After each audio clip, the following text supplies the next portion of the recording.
बिस्मिल्लाहिर्रहमानिर्रहीम। अस्सलाम वालेकुम।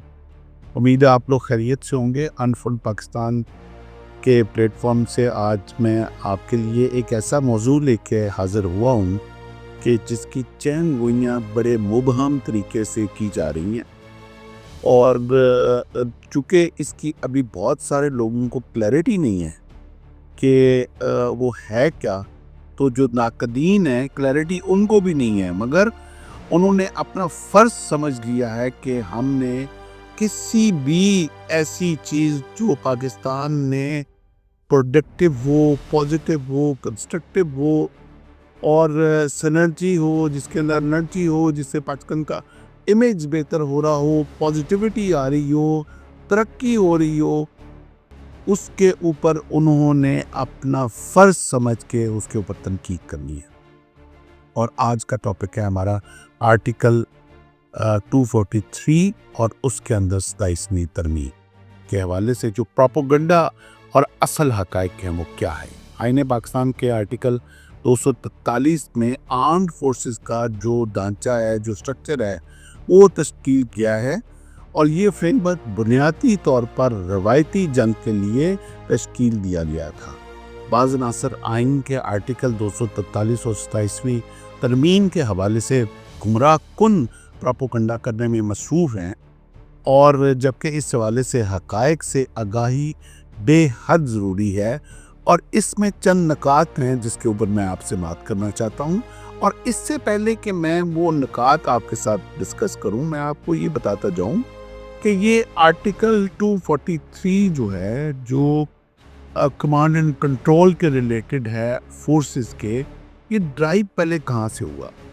हमारा आइन बनता है 1973 में, जो शहीद जुल्फ़िकार अली भुट्टो साहब ने ये आइन दिया और ये बहुत बड़ा एहसान है उनका पाकिस्तान के ऊपर कि उन्होंने पहला प्रॉपर कॉन्स्टिट्यूशन 1973 में के दिया, जो पूरी की पूरी पाकिस्तान की पॉलिटिकल क़यादत ने अपने कंसेंसस के साथ जिसको पास किया।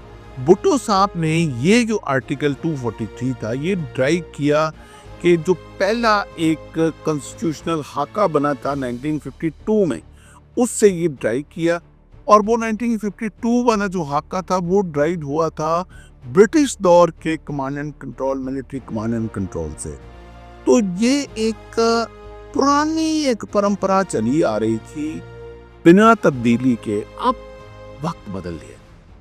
वक्त कैसे बदल गया है कि वो एक वर्ल्ड वार 1, वर्ल्ड वार 2 के दौर का, ब्रिटिश दौर का एक कमांड एंड कंट्रोल स्ट्रक्चर था, स्ट्रक्चर का क्राइटेरिया था, कंट्रोल कैसे करना था, उसमें ज़मीनी जंगों की तरजीह थी। उसके अंदर उस वक़्त जो है वो ना तो डिजिटलाइजेशन थी, ना वो 5th generation, 4th generation, perception, media, ये सारी चीज़ें बदल चुकी हैं। हवाई जंगों का उस वक़्त तसव्वुर ही नहीं था। ड्रोन्स, मैकेनिज़्म, मैकेनाइज्ड चीज़ों का उस वक़्त तसव्वुर भी नहीं था।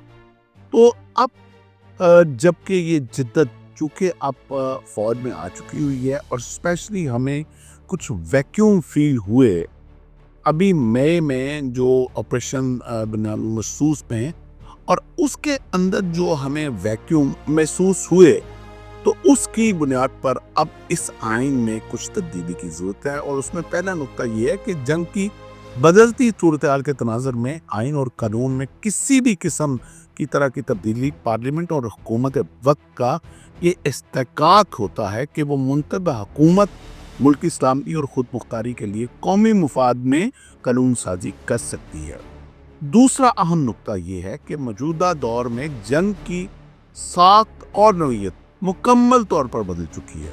अब जंग सिर्फ रवायती मैदान जंग तक महदूद नहीं, बल्कि गुरिल्ला जंग, गैर रवायती जंग, इतलाती महाज जिसको इंफॉर्मेशन वारफेयर भी कहते हैं, और साइबर स्पेस की लड़ाई ने जंग को एक नई जहद और जिद्दत अता की है, जिसकी वजह से बहुत सारी चीज़ों में अब तब्दीली आना नागुज़ीर है।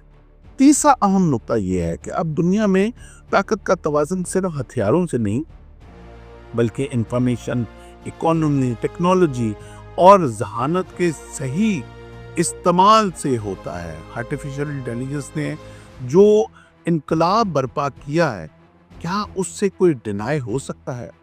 اب سچ اور جھوٹ پہچاننے کے لیے بھی ایک بہت بڑا میکنزم کی ضرورت ہے کہ جو پھیلایا جا رہا ہے، جو دکھایا جا رہا ہے، کیا وہ سچ ہے یا جھوٹ ہے۔